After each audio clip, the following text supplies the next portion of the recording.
Llegué del yoga al yoga para la mujer, a acompañar a las mujeres como doula y finalmente al tantra. Este es un camino que tiene un hilo conductor, sin duda. Antes de trabajar yo con las mujeres y de mi experiencia personal con mi parto, que fue como lo que inició todo para yo querer empezar a trabajar con mujeres, yo ya llevaba muchos años en contacto con el yoga, era practicante de yoga y desde pequeña siempre el trabajo con el cuerpo fue mi pasión. De hecho, muy pequeña mi sueño era ser bailarina de ballet clásico. Adoro la danza clásica, a pesar de lo opuesta que es la danza clásica con respecto al yoga en mi vida en este momento, pero sí me encanta la danza clásica. Y tenía muy mala postura, jovencita, por un tema social, digamos, bueno, meter, meter el pubis, sacar las caderas, bueno, todo el tema de que se te conforma el cuerpo por una estructura no solo biológica y genética, sino también social. Y tenía muchísimos dolores de espalda, incluso tenía una escoliosis, una pequeña escoliosis. Y entonces eso me llevó a empezar muy formalmente y consecuentemente con el yoga, porque yo iba a fisios y cada vez que cuando estaba con el fisio me iba muy bien, dejaba de sentir dolor, pero dejaba de ir al fisio, dejaba esas, porque siempre me proponían como 10 sesiones, 15 sesiones y volvía el dolor crónico. Y entonces dije, tengo que hacer algo más contundente y fue cuando empecé con yoga a los 20 y pocos años, pero sin embargo yo ya tenía contacto con yoga desde los 15 años. Esta es una historia que siempre cuento, porque mi abuela paterna con 50 y tantos años, igual un poco más, casi 60, iba a clases de yoga y yo veía que ella podía hacer cosas que yo con 15 años no podía hacer. Y yo sentía como ella venía de las clases de yoga completamente renovadas. Entonces para mí el yoga no era desconocido, ni era una secta, que era como muchas veces me llegaban esas ideas. Y yo me acuerdo que antes de venirme a vivir a España tuve bastantes talleres de yoga y me encantó, pero en Venezuela cuando yo era jovencita la práctica de yoga era una práctica bastante elitista, era muy caro.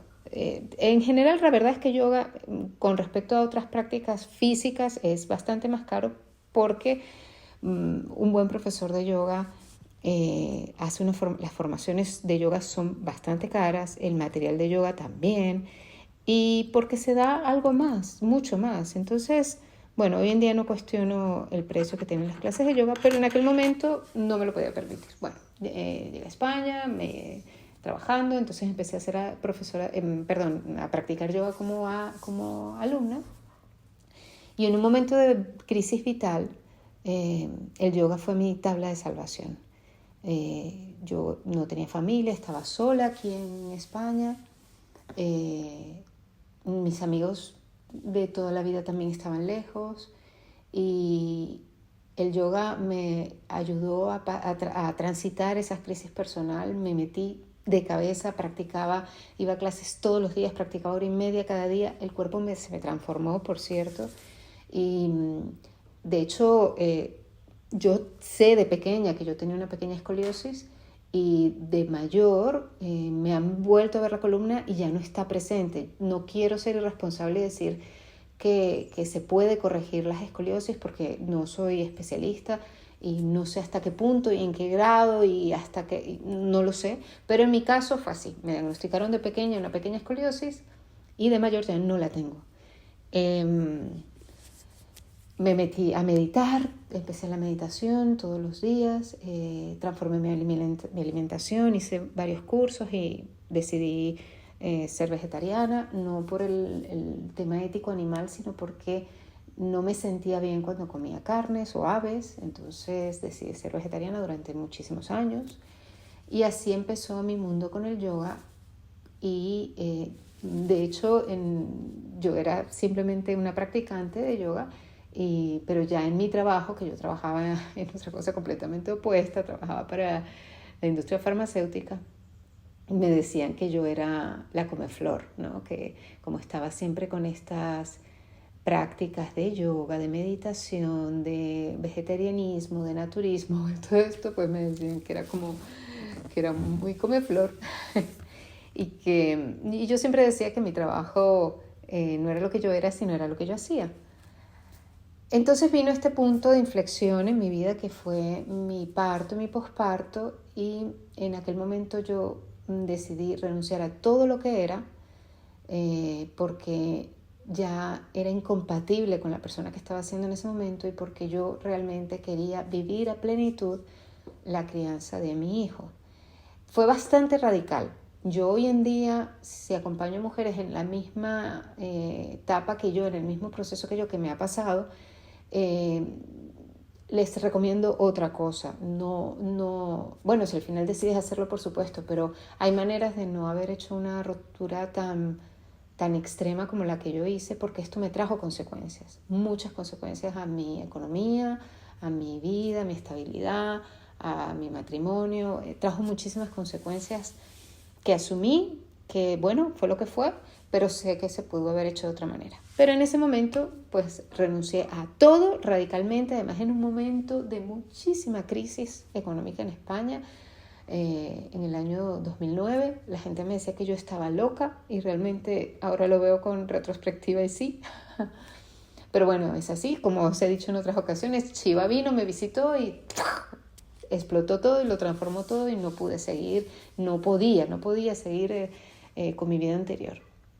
Y en ese plan, replantearme qué hacer de nuevo con mi vida, con un bebé recién nacido, yo con ya 34 años, yo ya tenía la carrera de pedagogía, yo ya había hecho la especialidad de psicología de grupos. Entonces, bueno, en un trabajo maravilloso que hice con mi ex marido, que es psicólogo, y me puso un día a elegir qué quería hacer con mi vida desde todos los sueños y todos los anhelos que había querido tener desde siempre. Y ahí volvió el tema de la danza. Como era evidente, con 34 años y sin formación yo no podía ser bailarina clásica, pero lo que más se acercaba era el yoga, porque además yo ya tenía mucha pasión por el yoga. Yo era una practicante muy ferviente a todos los niveles, en espiritualidad, en estudio, en práctica, y bueno.